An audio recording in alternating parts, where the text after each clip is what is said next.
गोविंद जिस रथ पर श्री कृष्ण भगवान विराजमान है, जिस बड़े रथ की सामग्री कंचन की है और रत्नों से जड़ित है, जैसे वर्षा ऋतु का मेघ गरजता है, वैसे ही रथ के पहियों की आवाज है। अब घोड़ों की शोभा कहती है, जैसे गौ का दूध होता है, ऐसा तो उन घोड़ों का सुंदर रंग है। जैसे कार्तिक का फूला हुआ कमल होता है, वैसा सुंदर घोड़ों का मुख है और बहुत सुंदर है। गर्दन जिनकी ओर सुंदर है, कान और पूंछ चरणों में स्वर्ण की झांझरें शोभायमान है। यह तो घोड़ों की शोभा कही है। ऐसे सुंदर रथ पर सारथी भक्त वत्सल सत्य स्वरूप आनंद कंद श्री कृष्ण भगवान विराजमान है और योद्धाओं के ढोल पर अर्जुन भक्त विराजमान है।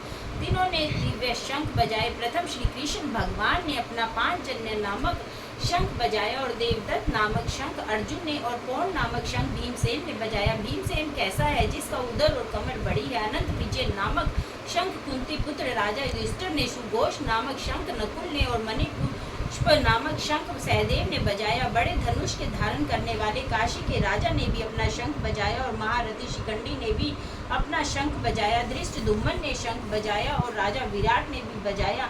अपराजित सात्विक ने बजाया और द्रौपदी के पुत्रों ने भी शंख बजाए और जितने पांडवों की सेना के राजा थे सब ने शंख बजाए और सुभद्रा के पुत्र अभिमन्यु ने भी शंख बजाया। इन सब ने अपने भिन्न भिन्न प्रकार के शंख बजाए। तीन शंखों का शब्द सुन करके धृतराष्ट्र पुत्रों के हृदय विदीर्ण हुए। धरती और आकाश शब्दों से भर गया। इसके उपरांत धृतराष्ट्र के पुत्रों की सेना अर्जुन ने देखी।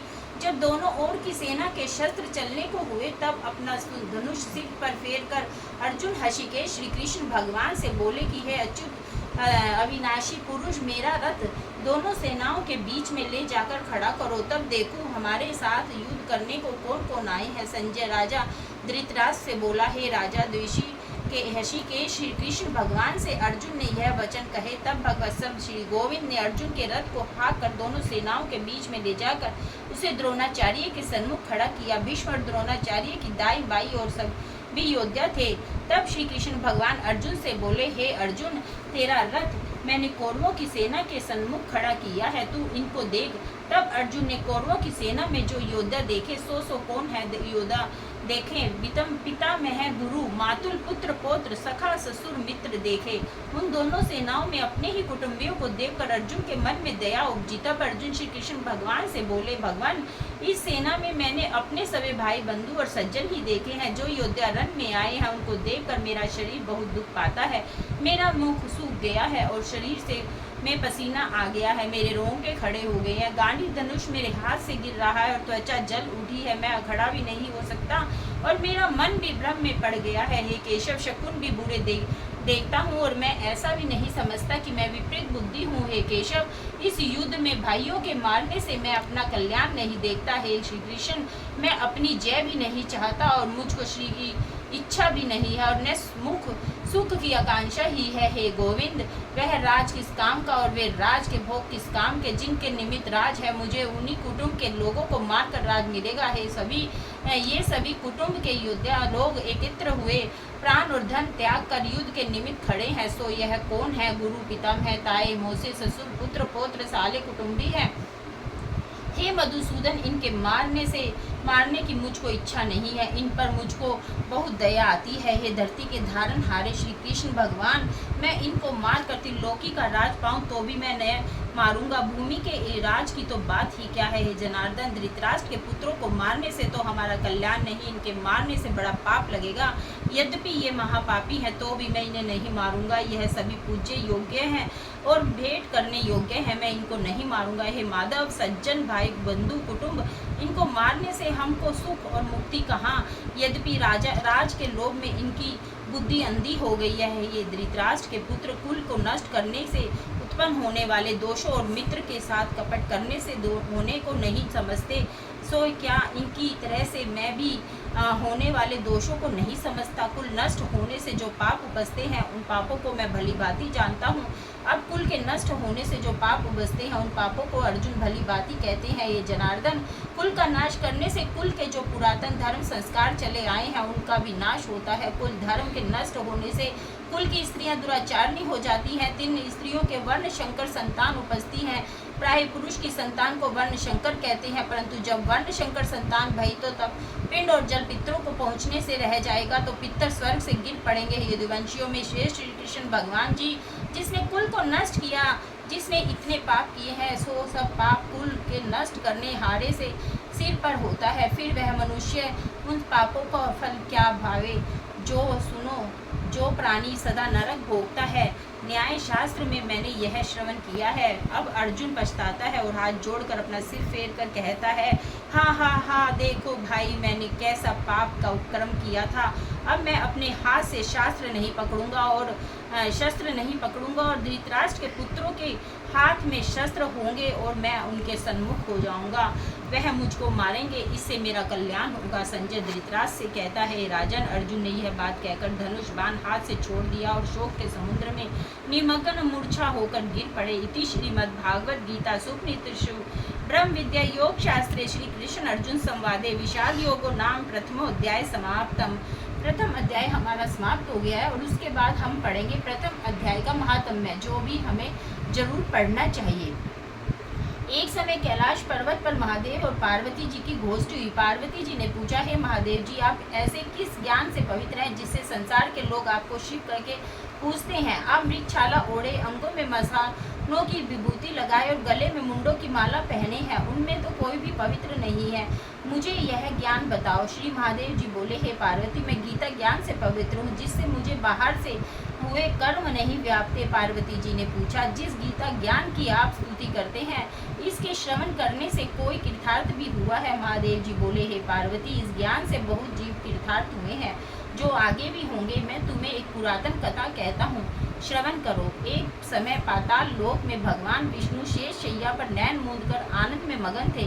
लक्ष्मी जी चरण दबाती थी। श्री लक्ष्मी जी ने पूछा, हे नारायण जी, तुम 14 लोकों के ईश्वर हो, तुम्हें भी निंद्रा व्याप्ति है। यह तो तामसी कर्म है, तुम तीनों गुणों से अतीत हो, इसलिए तुम्हारे नैन मूंदने पर मुझे अत्यंत आश्चर्य है। नारायण बोले, हे लक्ष्मी, मैं गीता ज्ञान के आनंद में मगन रहता हूँ। जैसे 24 अवतार मेरे आकार रूप है, तैसे ही गीता मेरा शब्द रूप अवतार है। 5 अध्याय मेरा मुख है, 5 अध्याय मेरी भुजा है, 5 अध्याय मेरा हृदय और मन है, 16वां अध्याय उदर है, 17वां जांघें हैं और 18वां अध्याय मेरा चरण है। गीता के श्लोक मेरी नाड़ियाँ और उसके अक्षर मेरे रोम हैं। ऐसे शब्द रूपी गीता ज्ञान के अर्थ अपने हृदय में विचारता हूँ। लक्ष्मी जी बोली, नारायण जी, ऐसी गीता ज्ञान से कोई मुक्त भी हुए हैं? नारायण ने, सर्वशास्त्र मई गीता, सर्वदेव भय हरि, सर्व तीर्थमयी गंगा, सर्व धर्ममयी दया, यह श्लोक सुना के कहा, हे लक्ष्मी, अब पहले अध्याय का महात्म्य सुन। शुद्ध वर्ण का एक चंडाल लवन का व्यापार करता था। एक दिन अपनी बकरी चराने को गया। वृक्षों में पत्र तोड़ते समय उसे एक सर्प ने डस लिया और मर गया। मरकर उसके बहुत नरक भोगे। फिर बैल का जन्म पाया। उस बैल को एक भिखारी ने मोल ले लिया। वह सारा दिन उस बैल बैठकर मांगता और रात को आकर अपने कुटुंब के साथ मिलकर खाता और बैल सारी रात द्वार से बंधा रहता, उसके खाने की कोई खबर न लेता। इस प्रकार कई दिन गुजर गए और वह बैल भूखा पड़ा रहा, पर उसके प्राण नहीं छूटे। नगर के लोग देखते, उनमें से कोई तीर्थ का फल देता, कोई व्रत का फल देता, कोई उस बैल को प्राण नहीं छूटे। एक दिन एक वैश्या आई। उसने लोगों से पूछा, यह भीड़ कैसी है? तो उन्होंने कहा, इस बैल के प्राण नहीं छूटते, अनेक पुण्यों का फल दे रहे हैं तो भी इसकी गति नहीं होती। तब गणिका ने कहा, मैंने जो कर्म किया है उसका फल मैंने भी इस बैल के निमित्त किया। इतना कहते ही बैल की मुक्ति हुई और इस तरह बैल ने ब्राह्मण के घर जन्म लिया। पिता ने उसको पढ़ाया, तब उसको पिछले जन्म की करनी याद रही। उसने एक दिन मन में सोचा कि जिस वैश्या ने मुझे बैल की योनि से छुड़ाया था उसके दर्शन करूं। विप्र चलता चलता वैश्या के घर गया और पूछा, तुम मुझे पहचानती है? गणिका ने कहा, मैं नहीं जानती। तू कौन है? विप्र मैं वैश्या। तब विप्र ने कहा, मैं वही बैल हूँ जिसको तुमने अपना पुण्य दिया था, तब मेरी मुक्ति भई थी। अब मैंने विप्र के यहाँ जन्म लिया है, तू अपना पुण्य बता, क्या था? वैश्या ने कहा, मैंने अपनी याद में कोई पुण्य नहीं किया, पर मेरे यहाँ एक तोता है, वह कुछ सवेरे पढ़ता है, मैं उसके वाक्य सुनती हूँ। उस समय उस पुण्य का फल मैंने तेरे निमित्त दिया है। तब उस विप्र ने तोते से पूछा कि तू सवेरे क्या पढ़ता है? तोते ने कहा, मैं पिछले जन्म में विप्र का पुत्र था। पिता ने मुझे गीता के पहले अध्याय का पाठ सिखाया था। एक दिन मैंने कहा, मुझे को गुरु ने क्या पढ़ाया? तब गुरुजी ने मुझको शाप दिया कि तू तोता हो जा। तब मैं तोता बना। एक दिन फंदक पकड़कर ले गया और एक विप्र ने मुझे मोल लिया। वह विप्र भी इस अपने पुत्र को गीता का पाठ पढ़ाता था। तब मैंने भी वह गीता का पाठ सीख लिया। एक दिन उस ब्राह्मण के घर चोर आए। उनको कुछ धन न मिला, मेरा पिंजरा उठा ले गए। चोरों की यह वैश्या मित्र थी, मुझे उसके पास ले आए। इसलिए मैं नित्य गीता जी के पहले अध्याय का पाठ करता हूँ। यह वैश्या सुनती है, पर इस वैश्या की समझ में कुछ नहीं आता। जो मैं पढ़ता हूँ वही पुण्य इसने तेरे निमित्त दिया था। सो यह श्री गीता जी के पहले अध्याय का पाठ का फल है। तब विप्र ने कहा, हे तोते, तू विप्र है, मेरे आशीर्वाद से तेरा कल्याण हो। सो हे लक्ष्मी, इतना कहने से तोते की मुक्ति हुई। उस वैश्या ने भी भले कर्म ग्रहण किए, नित्य प्रति स्नान कर गीता जी के प्रथम अध्याय का पाठ करती। इसी कारण भले भले विप्र, पक्षी, वैश्य आदि उस वैश्य की पूजा करने लगे और विप्र अपने भवन को गए। श्री नारायण जी ने कहा, हे लक्ष्मी, जब कोई भी गीता जी का पाठ करे या सुने तिसको मुक्ति मिलेगी। तीसरी पद पुराणे सती ईश्वर संवादे उत्तराखंडे गीता महात्म्य नाम प्रथम अध्याय संपूर्ण। अब गीता जी का ये प्रथम अध्याय समाप्त हो गया, जो मैंने आपको सुनाया है। श्राद्धों में आप इसको जरूर चलाएं, सुने। इससे आपके पितृ शांत होंगे, घर में शांति मिलेगी, और जो बहुत अच्छा है। उसके बाद ये जो हमने जल भर कर रखा है, इस जल को हम सूर्य भगवान को देंगे, पितरों का नाम लेके, जिससे हमारे पितरों की मुक्ति हो। धन्यवाद। आप मेरी सारी वीडियो देखें। जो मेरे चैनल पर नए हैं वे लाइक करें, पुराने हैं जो, और जो नए हैं वो चैनल को सब्सक्राइब करें, और कमेंट बॉक्स में लिखकर बताएं कि आपको मेरा गीता का अध्याय कैसा लगा। धन्यवाद। जय श्री राधे राधे राधे।